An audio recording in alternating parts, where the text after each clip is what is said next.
మంగళతూర్యము మిన్నినంటగా అంగనామణుల నవ్వులు చిందగా మంగళ స్నానములాచరించి శ్రీరంగనాథుని అలంకరించగా మంగళతూర్యము మిన్నినంటగా అంగనామణుల నవ్వులు చిందగా మంగళ స్నానములాచరించి శ్రీరంగనాథుని అలంకరించగా పెండ్లి కొడుకుగా తీర్చిదిద్దను చంటివాణి ముని అంకనలు మండిత రత్నమాలలు వేసి నిండు మనసుతో అలంకరించగా రంగని కళ్యాణం ఇది శ్రీరంగని కళ్యాణం రంగని కళ్యాణం ఇది శ్రీరంగని కళ్యాణం ఇది శ్రీరంగని కళ్యాణం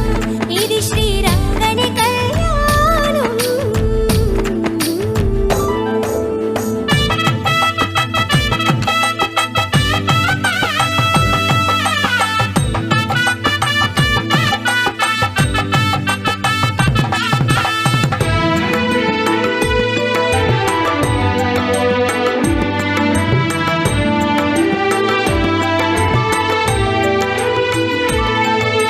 సప్త ఋషులు తమ స్వరములు విప్పి ముక్త కంఠముతో మంత్రము పల్కగా భక్తులందరానంద పొంగులతో రక్తి కొల్పగా నాట్యములాడగా సప్త ఋషులు తమ స్వరములు విప్పి